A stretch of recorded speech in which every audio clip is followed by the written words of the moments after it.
Hi guys, follow me on Instagram to never ever miss any of my crazy updates. Hi guys and welcome to another vlog. I'm driving this. This is the Skoda Rapid Automatic. Yes, that's the difference today. We are driving an automatic version of the Rapid. Well, that is the engine a little bit dirty. There's insulation right there and this is actually quite heavy. It gets the Skoda design language up front, but the last Rapid which we drove was with the same engine. However, it was the Monte Carlo. This is the style variant. So it swaps out all the gloss black for chrome, giving it maybe a premium appeal because people in India love chrome. The lights, well, there's a projector setup, but there's an LED as well. No, actually this headlight misses out on LEDs. You see there's a bulb there. This is also a bulb, unfortunately. And this is also a bulb, that is a fog lamp which gets a cornering function. So yes, the Rapid has aged and how, but Skoda refuses to change the design of the car. They're like, let's pull it till eternity.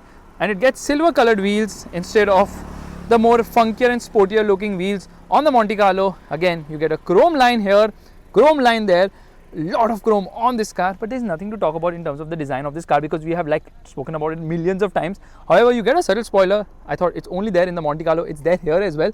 Let's open the boot. Well, the boot is decent size. Spare wheel isn't an alloy, it's actually a smaller size spare wheel. I'm wearing glass so I can't really see what's written. The tire size actually happens to be 175/70/14. Well, that's small because the car is actually running on 16 inches. You get a reverse parking camera, you get chrome here as well. So much chrome on this car, it's absolutely ridiculous. Just kidding, okay? People love chrome in India, of course they do. Now the tire size happens to be 195/55/16. This is the tire size written there. And let's straight away get inside. Actually, the rear seat experience is okay. It's not that great because you don't get a center headrest. There's a hump here and there is a center armrest though. But you know what? The Honda City just has so much more space. AC vent is there and okay, where's the lever? This lever is to not push the seat ahead. It is actually for the front guy to move it around. However, the Vento obviously gets it. I think the Rapid, another variant, might be getting it. You press a button, lever and it moves forward. So rear seat experience isn't the best either. In fact, this car really feels very dated now. There's no keyless entry either. The dashboard design is the same as the model we tested earlier, the Monte Carlo. Seats are comfortable. Storage spaces are also decent actually. Automatic headlights, and this infotainment screen is just out of place in 2020. It feels really old. Doesn't get Apple CarPlay, doesn't get Android Auto connectivity. Funnily enough, the Rider Plus actually gets Android Auto as well as Apple CarPlay, and that is like the entry level variant for the automatic, and that gets a 6.5 inch screen. So that's kind of weird that the top variant does not get it. Here, okay, this is not a top variant. One below the top. Reverse parking camera, lot of hard plastics, but gets a dual tone treatment. There's nothing to talk about in the interior. Let's just start driving. But before we start driving, let me show you a party trick of the Rapid. When you open the car and you keep the button pressed, well, the windows actually roll down. That's kind of cool. Keep the button pressed upwards. I mean, try to lock it and the windows go up as well. I know I've done this a million times, but yeah, that's the only thing I have to show right now because the car is so dated. Get into drive mode, okay, and let's turn off the traction control because traction control is no fun.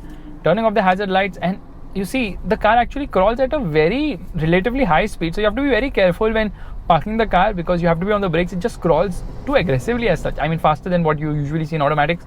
Left foot on the brake, right foot on the accelerator, revving the motor, revs till 2000 rpm and upshifts at 6000 rpm and off we go. Now I'm trying to make this vlog a little bit different because I know I have done I think 4 or 5 vlogs of this particular engine. I've already done 2 vlogs on the automatic, this particular automatic, and I've done 3 vlogs on this 1 liter engine manual. So this is the 6th vlog of the same 1 liter TSI engine which produces 110 horsepower between 5000 to 5500 rpm, and the torque output of 175 newton meters comes between 1750 to 4000 rpm.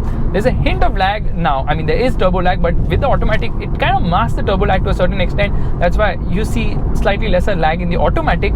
But I don't understand how the Rapid is actually faster than the Vento in spite of both of the cars having a similar body style, similar engine tuning. I mean, almost everything is the same, yet this is faster by 0.3 seconds. So it goes from 0 to 100 km per hour in 11.4 seconds. The Polo is of course even faster, goes from 0 to 100 km per hour in around 11 seconds, owing to the fact that it's lighter, it's smaller, but everyone makes the same power and torque. That's the way it is actually. Get rid of the gas, it's aggressive, it's downshifts, but this is not the mode to drive in. This is the regular drive mode. You can push it on the left and get into manual mode and shift gears on your own. Here, upshifting at around 6,500 RPM. So yeah, only in manual mode it will hold on to a gear much higher, otherwise it upshifts at around 6,000 RPM. When you get into manual mode, it will upshift at around 6,400 RPM to be precise. And there are no steering mounted paddles, but Tiptronic function is actually pleasurable to use. Engine pulls nice and strong and has a good mid-range punch in the top end. It kind of feels a little slacky, but the mid-range punch is absolutely fantastic from this 1 litre TSI engine. But let's talk about the automatic. It's a torque converter unit. It's not the same torque converter unit which was there in the Rapid earlier with the 1.6 litre MPI engine. This is a new unit, and it obviously brings reliability to the table because the torque converter is more reliable than a dual clutch unit. However, a dual clutch is a dual clutch is a dual clutch because there are two clutches which will obviously do a better job in shifting gears aggressively. This one does a good job. It's smooth, it's fast enough. However, it's not as quick as a DSG, but you really won't miss the DSG as much. You know what, this is as fast as the Vento DSG, so yeah, that's decent enough as such. See, the ride is actually good enough as well, slightly on the softer side, but the balance is great, and the steering, although not the most feelsome, does way up at higher speeds too. Brake performance is nice, but somehow there is some weird noise coming from this car when you apply brakes, and I don't know where this noise is coming from.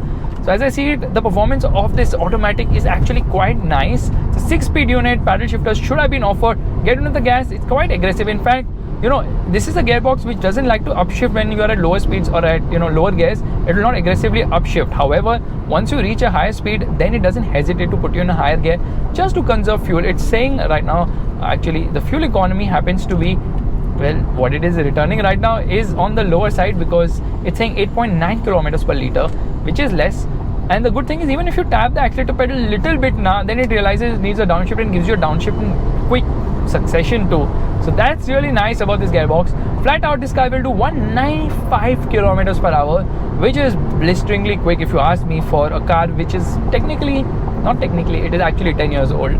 And like I was telling you, the braking performance is really very nice. There's an additional feature of stopping even sooner, which will come here right now.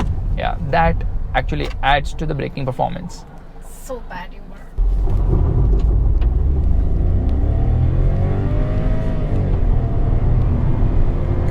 So right now we will just get into sport mode, because sport mode is just more fun, because it kind of feels eager and it's also faster with its shifts. Yeah, but you know, those faster shifts can get to you a bit, because lower down, specifically when you come at lower speed and in terms of downshifts, it's a bit aggressive and a bit jerky. Especially in sport mode, you can feel that jerkiness. So that is a bit of a glitch. Now there are 11 variants of the Rapid on offer, and there are, I think, 4 variants for the automatic alone, and that's where the Rapid differentiates itself from the Vento and the Polo, which are available with only 1 or 2 probably variants of the automatic. Skoda is offering you 11, so that's simply clever. Sorry, 4. So that's simply clever. Total variants 11.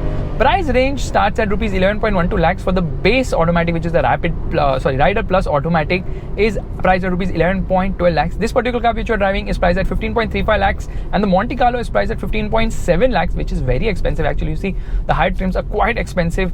Now, of course, all the prices I'm mentioning are on road Mumbai. The steering is actually light and the car is easy to twirl. However, it's aged, and this infotainment system is like, I'm like staring at it, I'm like, why is it so old? Why is it so dated? And there is no physical audio control. You have to use the steering mounted control. Some weird songs inside.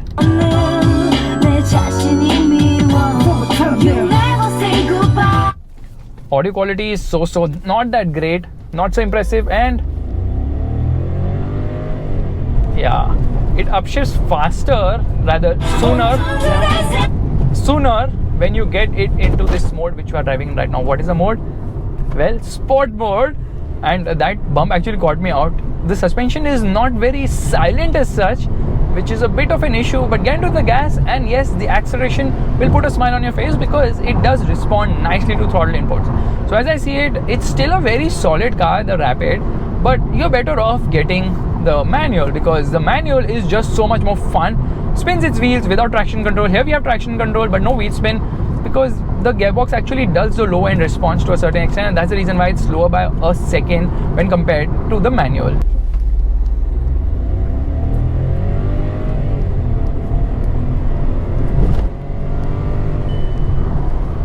So while they've offered us a torque converter, the price is still on the higher side, and because the car doesn't have a lot of features, it misses out on a lot of features which is being offered by competition, and that's a bit disappointing. So as I see it, only Skoda lovers would like this car, and even Skoda lovers would ask for more, considering the superb and the Kodiaq and the Octavia have also put a benchmark in terms of value for money, which the Rapid does not really follow, because the Rapid is the only Skoda car which doesn't offer the kind of value for money which Skoda is actually known for. So guys, this is my vlog of the Skoda Rapid style automatic 1 liter TSI. I can keep going on and on. If you like this vlog, give it a thumbs up, that's the like button, and also subscribe to the channel. I will see you guys in the next video real soon, that is tomorrow 11:30. Bye bye.